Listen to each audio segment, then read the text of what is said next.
Hey, what is up guys, I'm KBHD here, and Samsung came out with two different versions of its flagship Android phone this year, the Galaxy S6 and then the Galaxy S6 Edge, which you've probably heard a lot about. The regular Galaxy S6 I reviewed as its own standalone phone. It's great. In a lot of ways, it's one of the best phones you can buy. But then the Edge is, as the name implies, a little bit physically different. It has a curve over the edge of both sides of the glass. And that costs $100 more for this version. So you better get something out of it. So what exactly do you get for your $100? Internally, these phones are identical. So they're the same phone, same chip, same RAM, same camera, same everything. Objectively, the only real difference between them is the display and the dimensions. So the Galaxy S6 Edge is a tiny bit thicker than the regular S6. It's 7mm thick and actually houses a slightly larger battery, a 2600 milliamp hour battery. So not a huge difference, but worth noting. The biggest difference though from the build comes with the feel in the hand. So since the glass wraps around the sides of the phone and sort of extends the display a bit in an immersive way, it also means you get less of a side of the phone to hold onto when you're using it. And this is something you find out more and more as you're using the phone, but I found if I grip the phone the wrong way or squeeze it at all, I would actually start clicking things on the screen by accident. But if I was too careful to not touch the screen at all, then you're basically just holding onto a sharp metal edge, and that actually got uncomfortable after a while. There's significantly less material to hold on the sides, and because of the angles and the way it's built, you're really not holding onto a metal side, you're holding onto a metal rail to pick up and hold the phone.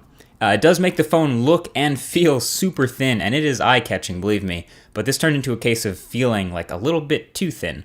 Now, Samsung does build in some neat software features to take advantage of the new shape, so it's not as extreme as the curve on the Note 4 Edge, which is only on one side, but this is a little bit more convenient here since you can choose which side any of these features show up on. So you get Edge lighting for incoming calls, People Edge for a quick swipe in to contact your favorite people, Information Stream to show notifications and info on the Edge, and the Night Clock.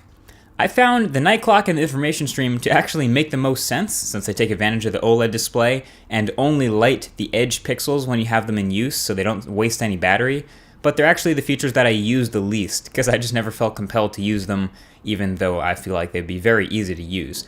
But the ones I did use are the People Edge and the Edge lighting. They're very cool. So I have a few favorite contacts available and you can swipe in from only the home screen. You can pull in that tab from the home screen at any time to contact them. And you can see they have a little ring around their picture with a color. And you got to remember these colors from when you get in contact with these people. Anytime they contact me, they're associated with that color. So if I miss a call from one of them, I get a sort of a side notification in addition to the one up top. That gives me info on that missed call from one of my favorite contacts. And it lets me ping them back if I want to right from there. It's nothing you couldn't do with a regular screen, but having the curve there makes this feel more natural.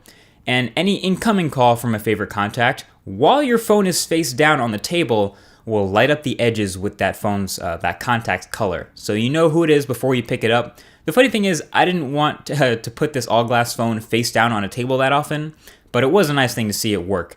But that's about it for the Edge-specific features. Everything else about that Edge display is just aesthetics, just the crazy way it looks. People really will like this. Apps suddenly feel a lot more immersive when it feels like there's no bezel at all. Content and images just sort of spill over the sides of the phone with no barrier. And the fact that it's curved makes a lot of the swiping more pleasant too. All the new apps with the new drawer that's swipe in from the side, especially all the good Google apps, they will be more comfortable to use because of this curve. This is probably a great phone for Tinder with all that swiping. So yeah, it's just not an aesthetically unique thing, but it actually has a little bit of benefit over the everyday use. The one thing to watch out for is glare and distortion. Again, since it's a curve, if it weren't curved, we would just be saying this is a phone with zero side bezel. But the curve introduces a little bit of glare problems that the regular Galaxy S6 doesn't have to worry about. I mean, there's almost no position that you can hold the edge and not get any glare from somewhere. And there's also a little bit of light fall off on the far edges with the curve. And then yeah, distortion can be a factor with full screen media too. You'll notice that. So long story short, when I was introduced to both the phones, the Galaxy S6 Edge and the regular Galaxy S6, I really liked the Edge version a lot more. But this is one of those cases where the initial impression is a little bit different from the final verdict. I originally said the Galaxy S6 Edge could be its own standalone phone, and the regular Galaxy S6 is a sort of a backup in case this doesn't work.